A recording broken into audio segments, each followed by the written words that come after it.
Hello student, गिरी tutorial के channel में आपका स्वागत है। लास्ट टाइम हमने फोर्स, कूलम फोर्स के बारे में स्टडी किया था, उसके ऊपर प्रॉब्लम भी सॉल्व किया था। ठीक है, याद है। अब हम नेक्स्ट टॉपिक स्टार्ट करने वाले हैं, उसके ही आगे इलेक्ट्रिक फील्ड, उसके आगे जो फोर्स पे डिपेंड करता है। कूलम फोर्स अगर आपको याद नहीं आ रहा है तो थोड़ा सा याद कर लो क्या होता है कूलम फोर्स।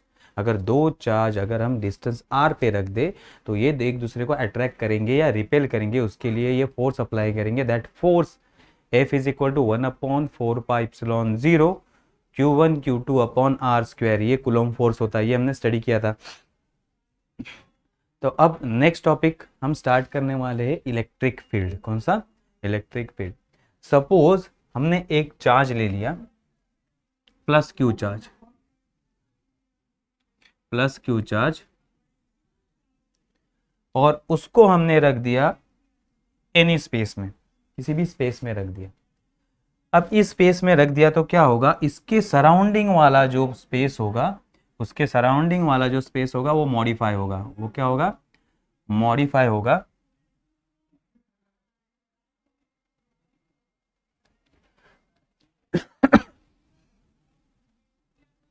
इसके सराउंडिंग वाला स्पेस मॉडिफाई होगा।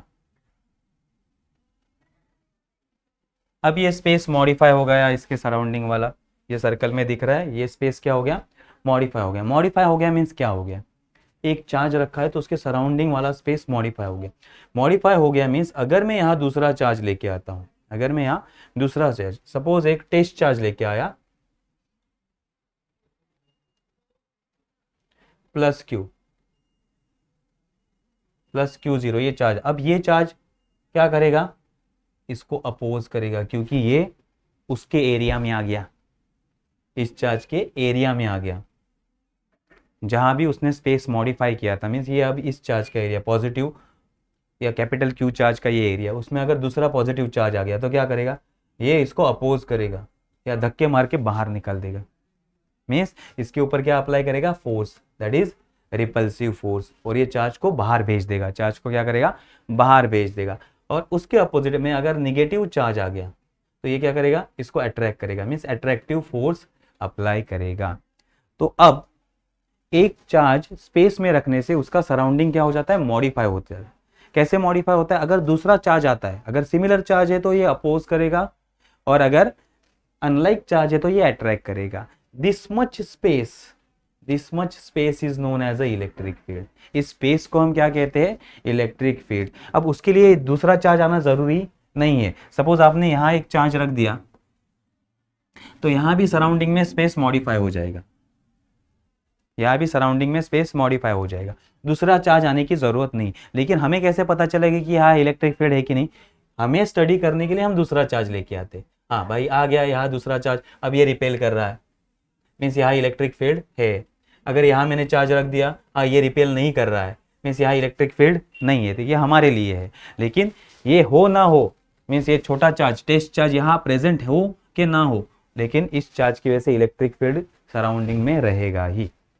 ठीक है, ये समझ में आ गया क्या होता है इलेक्ट्रिक फील्ड? इलेक्ट्रिक फील्ड क्या होता है? ये मॉडिफाइड सराउंडिंग होता है। किसके साइड में? चार्ज के सराउंडिंग में। चार्ज के सराउंडिंग में मॉडिफाइड। अगर यहाँ दूसरा कोई चार्ज आता है, अगर सिमिलर चार्ज होगा तो ये रिपेल करेगा या फोर्स अप्लाई करेगा उसके ऊपर, रिपल्सिव, और अगर डिसिमिलर चार्ज है तो ये अट्रैक्टिव फोर्स अप्लाई करेगा। दिस मच स्पेस, या उतना स्पेस को हम क्या कहेंगे? Electric field. उस स्पेस को हम क्या कहेंगे? Electric field. अब यह समझ में आ गया कि सराउंडिंग में स्पेस जो मॉडिफाइड हो गया उसे हम कहते हैं इलेक्ट्रिक फील्ड। अब इसे मैथमेटिकली अगर हमें लिखना है तो कैसे लिखेंगे? मुझे इसको मैथमेटिकली लिखना है, इलेक्ट्रिक फील्ड होता क्या है। तो इलेक्ट्रिक फील्ड,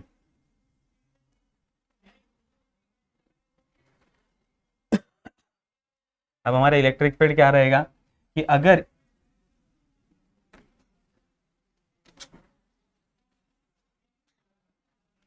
यहां प्लस क्यू चार्ज है, उसके अंदर दूसरा चार्ज आ गया, तो इस चार्ज के ऊपर ये क्या अप्लाई करेगा? Force.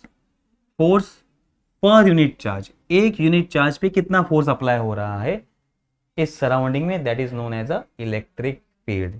Electric field is defined as, electric field is defined as, इसे हम क्या बोल सकते हैं, कूलोम फोर्स। क्या बोल सकते हैं, कूलोम फोर्स या फिर फोर्स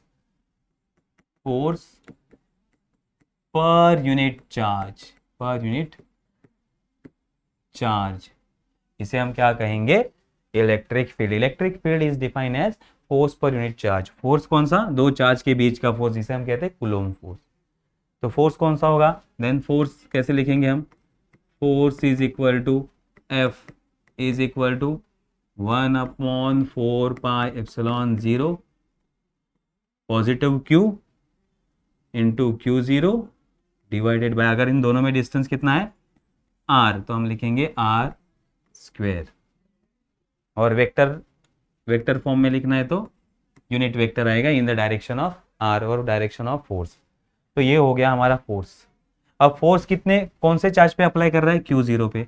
तो हम लिखेंगे electric field is given by force per unit charge. एक चार्ज पे अप्लाई होने वाला फोर्स को हम क्या कहेंगे, इलेक्ट्रिक फील्ड। तो इसी फॉर्मूला को हम डिवाइड कर देंगे 1/4πε0 Q0 upon R square R cap divided by Q0 cut. So electric field is equal to 1/4πε0 Q upon R square R cap. तो देखो सिर्फ इलेक्ट्रिक फील्ड किस पे डिपेंड करता है, सिंगल चार्ज पे।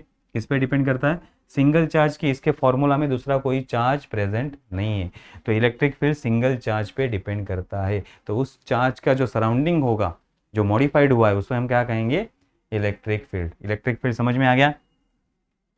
अब इलेक्ट्रिक फील्ड जैसे जैसे डिस्टेंस बढ़ेगा, जितने आप चार्ज से दूर जाओगे उतना इलेक्ट्रिक फील्ड क्या होता जाएगा, कम होता जाएगा, क्योंकि इन्वर्सली प्रोपोर्शनल है, स्क्वायर लॉ है, ये इन्वर्स स्क्वायर लॉ है।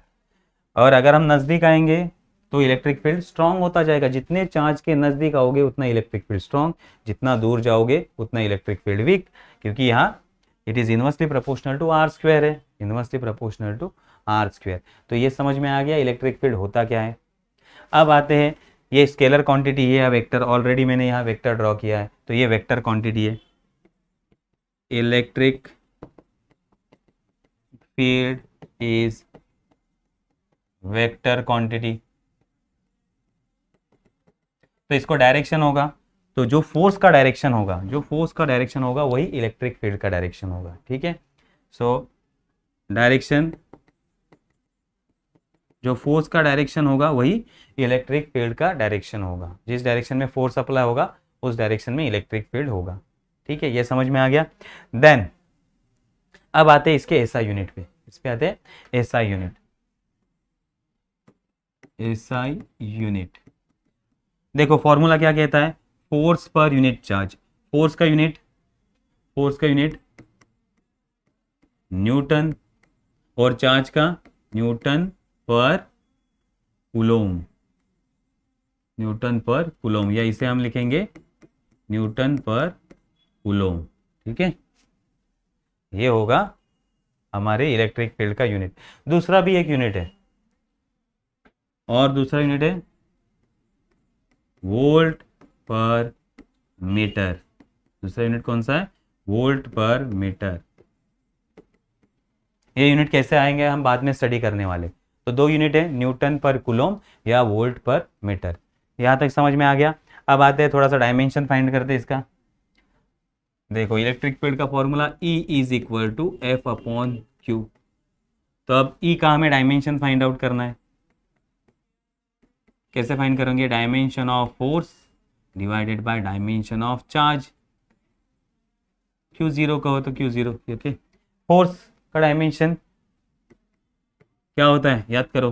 फोर्स का डायमेंशन याद आ रहा है, सिंपल है, अभी तक तो याद भी हो गया होगा आपको, L1 M1 T-2। और चार्ज क्या होता है, चार्ज हम करंट की डेफिनेशन से फाइंड करते हैं। चार्ज का डायमेंशन किससे फाइंड करते हैं, करंट की डेफिनेशन, क्योंकि current is a fundamental quantity. Current क्या है, फंडामेंटल क्वांटिटी। तो करंट के टर्म में हमें चार्ज, करंट क्या होता है, चार्ज पर यूनिट टाइम। तो चार्ज क्या होगा, current into time, IT, Q is equal to IT। तो करंट को हम ए से भी डिनोट करते हैं और टाइम को टी से, A1 T1। Therefore dimension of E क्या होगा, L1 M1 T, ये T ऊपर चला जाएगा तो -3 और A ऊपर चला जाएगा तो -1, ये होगा इसका डायमेंशन। तो इलेक्ट्रिक फील्ड का डायमेंशन क्या होगा, L1 M1 T-3 A-1, A-1, where A is a current, ये करंट के लिए इंडिकेशन है। ये समझ में आ गया डायमेंशन, ठीक है। तो अगर किसी भी चार्ज के लिए हमें इलेक्ट्रिक फील्ड का फॉर्मूला लिखना है तो सिर्फ क्या लिखना है, कौन सा चार्ज है उसके ऊपर ये डिपेंड। आप सपोज आपको इन जनरल एक चार्ज लिया आपने, प्लस क्यू चार्ज, आर इतने डिस्टेंस पे, आर इतने डिस्टेंस पे कितना इलेक्ट्रिक फील्ड है, ये अगर आपको फॉर्मूला लिखना है तो कैसे लिखोगे, अभी electric field is equal to 1/4πε0, वही चार्ज लेना है, Q/r², Q/r²। ये समझ में आया, इस तरह से आप फॉर्मूला इसका लिख सकते हो। देन अब हमने दो फॉर्मूले स्टडी किए, ये इलेक्ट्रिक फील्ड का और उससे पहले हमने कूलॉम फोर्स का, सॉरी। तो फोर्स का फॉर्मूला क्या था, 1/4πε0 Q1 Q2/r²। इसमें से एक Q हट गया तो इलेक्ट्रिक फील्ड का फॉर्मूला 1/4πε0 Q/r²।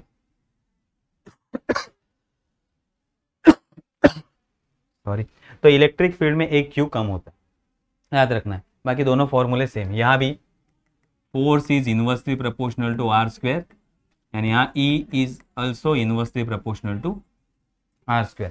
तो जैसे डिस्टेंस बढ़ेगा वैसे फोर्स भी कम होगा और वैसे इलेक्ट्रिक फील्ड भी कम होगा। अगर हम ग्राफ ड्रॉ करेंगे E और F वर्सेस R, तो जैसे जैसे डिस्टेंस बढ़ेगा उस हिसाब से इलेक्ट्रिक फील्ड और फोर्स क्या होता जाएगा, डिक्रीज होता जाएगा। ये इसका रिलेशन है, F is inversely proportional to 1/r² and E is inversely proportional to r²। Decrease होगा, इन स्क्वायर के टर्म में डिक्रीज होगा, ठीक है। अगर डिस्टेंस 1 है तो फोर्स 1 से कम होगा, 1 टाइम से। अगर 2 होगा तो 4 टाइम्स से कम होगा, इलेक्ट्रिक फील्ड भी 4 टाइम्स कम होगा 1/4 से। अगर 3 होगा तो 9 टाइम्स, 1/9 से कम होगा 1/9 से। तो ये स्क्वायर के टर्म में डिक्रीज होता है, इसलिए ग्राफ कैसा है, कर्व है। ग्राफ कैसा है, कर्व है। ये समझ में आया इलेक्ट्रिक फील्ड, ये हो गया इलेक्ट्रिक फील्ड क्या होता है। अब इलेक्ट्रिक फील्ड के दो टाइप है, इलेक्ट्रिक फील्ड के दो टाइप है। कौन से, एक है यूनिफॉर्म इलेक्ट्रिक फील्ड, एक क्या है, यूनिफॉर्म इलेक्ट्रिक फील्ड। अब यूनिफॉर्म इलेक्ट्रिक फील्ड किसे कहेंगे, okay. Electric field having same magnitude and direction in or at all point the electric field having same magnitude and same direction, then that electric field is known as a uniform electric field. So electric field having magnitude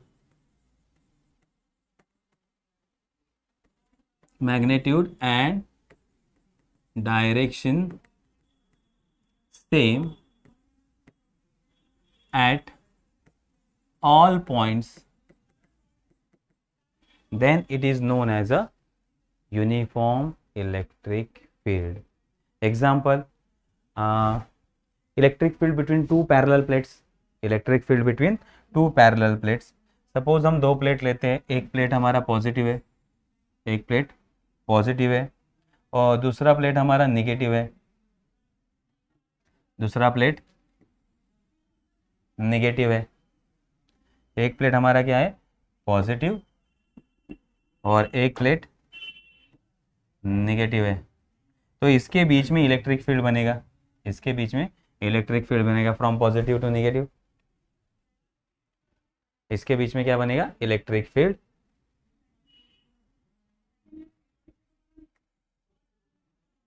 अब ये electric field parallel होगा, ये electric field कैसा होगा, parallel straight line में travel करेगा, हर एक line के बीच में डिस्टेंस सेम, तो हर एक पॉइंट पे आपको इलेक्ट्रिक फील्ड सेम मिलेगा। हर एक पॉइंट पे इलेक्ट्रिक फील्ड, आप कहाँ भी पैरेलल प्लेट के अंदर इलेक्ट्रिक फील्ड मेजर करो, वैल्यू क्या मिलेगा, सेम। तो इसे हम क्या कहेंगे, यूनिफॉर्म इलेक्ट्रिक फील्ड। इसे हम क्या कहेंगे, यूनिफॉर्म इलेक्ट्रिक फील्ड। सेकेंड क्या होगा, ये हो गया uniform. Second, non uniform electric field.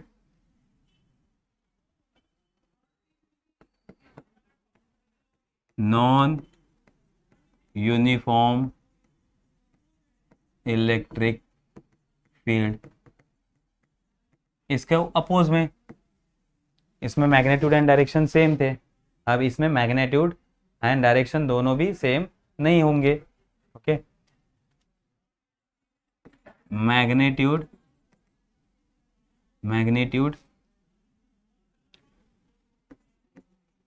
Magnitude and direction are not same at all points, then it is known as a non-uniform electric field। अगर मैग्नेट्यूड भी सेम रहा लेकिन डायरेक्शन उल्टा रहा तो भी नॉन यूनिफॉर्म, या डायरेक्शन अलग अलग रहा फिर भी नॉन यूनिफॉर्म। तो सपोज एक पॉइंट चार्ज है, ये हमारा क्यू पॉइंट चार्ज है, अब इसके वजह से इलेक्ट्रिक फील्ड निकलेगा, इसकी वजह से इलेक्ट्रिक फील्ड लगने का। ये देखो इलेक्ट्रिक फील्ड का डायरेक्शन अलग अलग है, इलेक्ट्रिक फील्ड का डायरेक्शन क्या है, अलग अलग है, हर पॉइंट पे अलग अलग डायरेक्शन, तो इसको हम क्या कहेंगे, नॉन यूनिफॉर्म। इसे हम कहेंगे नॉन यूनिफॉर्म इलेक्ट्रिक फील्ड, क्योंकि डायरेक्शन, एक का डायरेक्शन अपवर्ड है तो दूसरे का डाउनवर्ड, तीसरे का यहाँ है लेफ्ट साइड, किसी का राइट साइड, तो इलेक्ट्रिक फील्ड का डायरेक्शन सेम नहीं है, तो इसे हम क्या कहेंगे, non uniform magnetic field. So point charge से जो फील्ड बनता है वो नॉन यूनिफॉर्म होता है, वो क्या होता है, नॉन यूनिफॉर्म। अगर हम दूर जाएंगे तो मैग्नेट्यूड भी या इलेक्ट्रिक फील्ड कम होता जाएगा, नज़दीक आएगा तो इलेक्ट्रिक फील्ड स्ट्रांग होता जाएगा, और डायरेक्शन अलग, यहाँ रखोगे चार्ज, यहाँ आप मेजर करोगे तो डायरेक्शन यहाँ होगा, इस तरफ मेजर करोगे तो उल्टा डायरेक्शन होगा। So this is known as a non uniform electric field. ये समझ में आया, uniform and non uniform electric field. अब आते हैं practical way to calculating electric field. Electric field को कैलकुलेट करने के लिए हमें प्रैक्टिकल वे क्या है,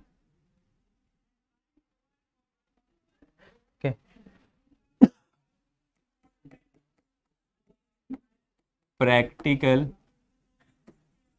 वे to calculating electric field. Okay, electric field. उससे पहले और एक टॉपिक ले लेते कि अगर मीडियम में हमने, okay, electric field in a medium, okay, electric field in a medium.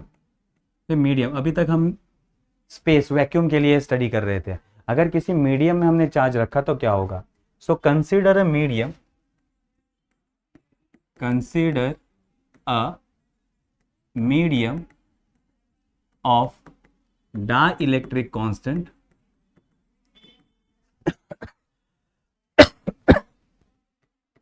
Dielectric constant के। अब हमने ऐसा मीडियम लिया है जिसका डाइलेक्ट्रिक कांस्टेंट क्या है, के है, तो ये एक मीडियम है, इसका डाइलेक्ट्रिक कांस्टेंट के है। अब यहां हमने चार्ज रखा है, हमने क्या रखा है, एक charge plus Q, point O पे आ रखा है, पॉइंट ओ पे हमने प्लस क्यू चार्ज रखा है। So plus Q charge at point O, consider point P, consider point P at distance R from O. अब ओ पॉइंट से आर इतने डिस्टेंस पे हमने एक पी पॉइंट लिया है, आर इतने, ठीक है, वहां हम टेस्ट चार्ज को रखते हैं। Okay, plus Q0 test charge place at point P। तो पॉइंट P पे हमने प्लस Q0 टेस्ट चार्ज रखेंगे। तो अब ये पॉजिटिव चार्ज इसके ऊपर फोर्स अप्लाई करेगा। क्या अप्लाई करेगा? Force. That force is given by that force, therefore force on charge Q0 is F is equal to, Coulomb force का फॉर्मूला 1/4πε0। अब मीडियम डाइलेक्ट्रिक कांस्टेंट है K, तो इसके साथ आएगा dielectric constant K, Q0 upon R square, और इसके साथ आएगा R cap, where R cap is unit vector in the direction of force. R cap क्या है? Unit vector in the direction of force, force के डायरेक्शन में आने वाला यूनिट वेक्टर है। Then electric field is given by, electric field is given by, क्या होगा formula? E is equal to F divided by Q0। तो formula होगा 1/4πε0 K Q0 upon R square R cap divided by Q0 cut. तो हमारा formula क्या होगा इस case के लिए? Electric field E is equal to 1/4πε0 K Q upon R square R cap. ये होगा हमारा electric field in a medium.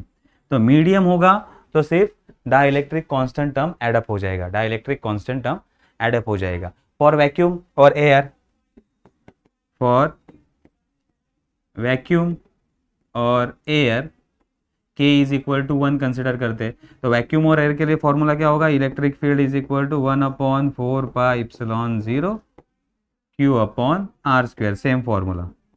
अगर दूसरा कोई मीडियम होगा तो उसकी जगह K का वैल्यू हमें पुट करना पड़ेगा। ठीक है, ये मीडियम के लिए है और ये एयर वैक्यूम के लिए, ये तो हमने स्टडी किया था। सिर्फ मीडियम के लिए क्या आ जाता है? K आ जाता है। ये समझ में आ गया। अब आते हैं practical way, practical way to calculating electric field.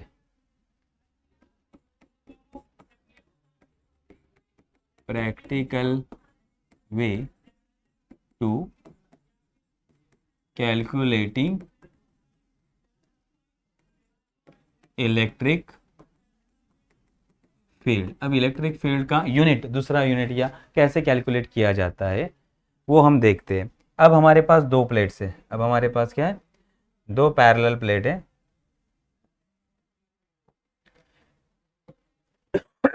एक पॉजिटिव प्लेट और दूसरा है हमारे पास नेगेटिव प्लेट, दूसरा है नेगेटिव प्लेट। एक है पॉजिटिव प्लेट, एक है नेगेटिव प्लेट। अब दोनों में डिस्टेंस है हमारा, डिस्टेंस d, दोनों में डिस्टेंस कितना है? d है। अब हम इसमें एक पॉजिटिव चार्ज रखते हैं और उसको मूव करते हैं। क्या रखते हैं? Positive charge. अब मैं थ्योरेटिकल पार्ट नहीं लिखता, consider to plates, one having positive charge, another is negative charge, the separation between two plates is d, ऐसा नहीं लिखते। ये आप समझ लो। अब दो प्लेट्स है, एक पॉजिटिव है एक नेगेटिव है, दोनों में सेपरेशन कितना है? d है।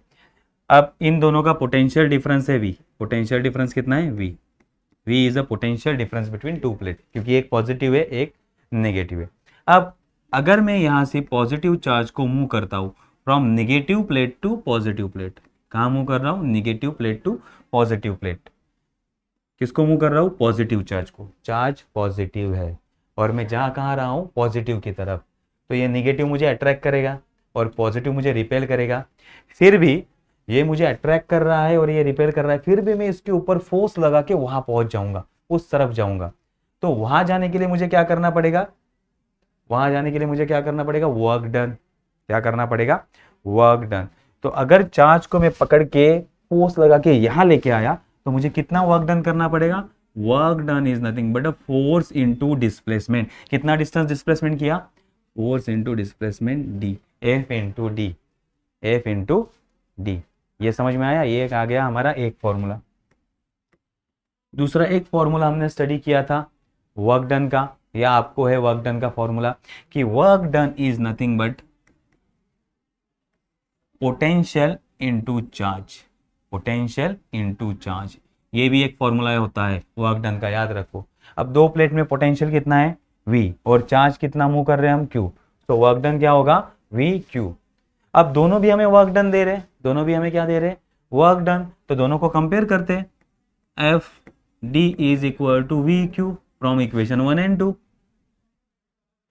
दोनों इक्वेशन तो सेम है, ये भी वर्क डन है ये भी वर्क डन है, दोनों भी वैल्यू सेम दे रहे। So force into distance is equal to potential into charge. अब थोड़ा सा रीअरेंज कर लेते हैं, force divided by Q is equal to V divided by D, और हमें पता है फोर्स पर यूनिट चार्ज होता है electric field, so electric field is equal to potential divided by distance, potential divided by distance. और यहां से हमारा दूसरा ऐसा यूनिट बनता है, पोटेंशियल का यूनिट वोल्ट और डिस्टेंस का यूनिट मीटर। सो और एक ऐसा यूनिट क्या है वोल्ट पर मीटर, ये यहां से बनता है, ये समझ में आ गया। सो प्रैक्टिकल वे कैसा हम कैलकुलेट करते, एक चार्ज को वहां भेजते तो वहां भेजने के लिए कितना वर्क डन करना पड़ा, that work done potential divided by distance is equal to E, उस वर्क डन से हम ई का वैल्यू निकालते हैं, या E is equal to potential divided by distance. This is known as a practical way to calculating electric field. तो electric field का formula समझ में आ गया। प्रैक्टिकली अगर हमें मेजर करना है तो पोटेंशियल डिफरेंस कितना है और चार्ज कितना डिस्टेंस मूव कर रहा है, अगर ये हम निकालेंगे तो हमें इलेक्ट्रिक फील्ड का पता चल जाएगा, ठीक है। तो आज हमने इलेक्ट्रिक फील्ड पूरा टॉपिक स्टडी किया। इलेक्ट्रिक फील्ड क्या होता है, अगर एक चार्ज को आप रखोगे तो उसका सराउंडिंग मॉडिफाई होता है। कैसे मॉडिफाई होता है, अगर वहाँ दूसरा चार्ज आता है तो वो अट्रैक्ट होगा या रिपेल होगा, उसे हम क्या कहेंगे इलेक्ट्रिक फील्ड। इलेक्ट्रिक फील्ड का formula E is equal to F, E is equal to F upon Q0 और F E is equal to 1/4 pi epsilon 0, 1/4 pi epsilon 0 Q upon R square, और E is equal to V by D, और E is equal to V by D, ठीक है। ये फॉर्मूले हमने study किए। इसका ऐसा यूनिट हो सकता है न्यूटन पर कूलोम और वोल्ट पर मीटर। डायमेंशन होता है L1 M1 T-3 A-1, ठीक है। ये समझ में आ गया। दो टाइप के फील्ड होते हैं, uniform electric field and non uniform electric field, ये भी हमने स्टडी किया था, ठीक है। तो अच्छे से पढ़ लेना, अच्छे से नोट्स बना लेना इसके। तो यहाँ हम स्टॉप करते हैं इलेक्ट्रिक फील्ड पे। Okay, thank you.